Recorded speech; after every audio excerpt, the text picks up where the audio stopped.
നിരാശയുടേതായ ഒരു ദിനം കൂടിയാണ്. ഇന്ന് നടത്തിയ തിരച്ചിലും അർജുനെയോ ട്രക്കോ അതിൻ്റെ ഭാഗങ്ങളോ ഒന്നും തന്നെ കണ്ടെത്താൻ കഴിഞ്ഞില്ല എന്നതാണ്. കരയിലും പുഴയിലും തിരച്ചിൽ നടത്തിയെങ്കിലും ഒന്നും തന്നെ കണ്ടെത്താൻ കഴിഞ്ഞിട്ടില്ല. ഇന്ന് 3 സ്ഥലത്ത് സിഗ്നലുകൾ ലഭിച്ചിരുന്നു.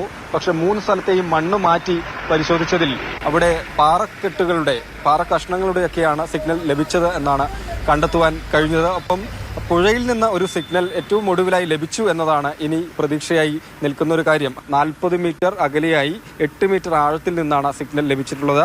വാഹനത്തിൻ്റെതാണെന്നൊന്നും ഇപ്പോൾ പറയാൻ കഴിയില്ല എങ്കിൽ തന്നെയും അങ്ങനെ പ്രതീക്ഷിക്കുന്നു. അതുകൊണ്ട് ആ മേഖലയിൽ ശക്തമായ തിരച്ചിൽ, വ്യാപകമായ തിരച്ചിലാണ് നാളെ നടത്തുക എന്നതാണ്.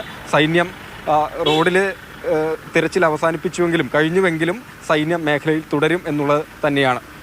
പുഴ കേന്ദ്രീകരിച്ച് തന്നെയാണ് ഇനിയുള്ള തിരച്ചിൽ മുന്നോട്ട് പോവുക. ഏതായാലും ഇന്ന് ഈ സംഭവ സ്ഥലത്തുണ്ടായ മറ്റൊരു അനിഷ്ട സംഭവം എന്നത് കർണാടക പോലീസ് കോഴിക്കോട് നിന്നും മലപ്പുറത്തു നിന്നുമൊക്കെയായി വന്ന സന്നദ്ധ രക്ഷാപ്രവർത്തകരോട് മോശമായി പെരുമാറി എന്നതാണ്. അതായത് അതിനുശേഷം 25 പേർ ഒരു സമയം രക്ഷാപ്രവർത്തനം നടക്കുന്ന സ്ഥലത്ത് തുടർന്നാൽ മതി എന്നൊരു തീരുമാനത്തിലേക്ക് വന്നു. കോഴിക്കോട് MP MK രാഘവൻ ഇടപെട്ടാണ് ആ ഒരു പ്രശ്നം രമ്യമായി പരിഹരിക്കുകയും ഒക്കെ ചെയ്തിട്ടുള്ളത്.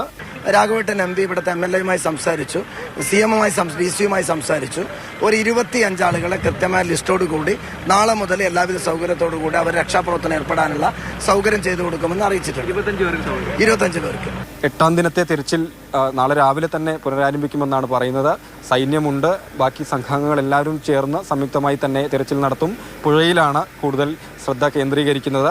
പറഞ്ഞതുപോലെ ഇപ്പോൾ അവസാനമായി സിഗ്നൽ ലഭിച്ച സ്ഥലത്ത് അവിടെ സജീവമായി തിരയുക എന്നതാണ്. പക്ഷേ പുഴയിലെ ശക്തമായ കുത്തൊഴുക്ക് ഇതിനും വെല്ലുവിളിയായി നിൽക്കും എന്ന് തന്നെയാണ് സൈന്യം അറിയിക്കുന്നത്.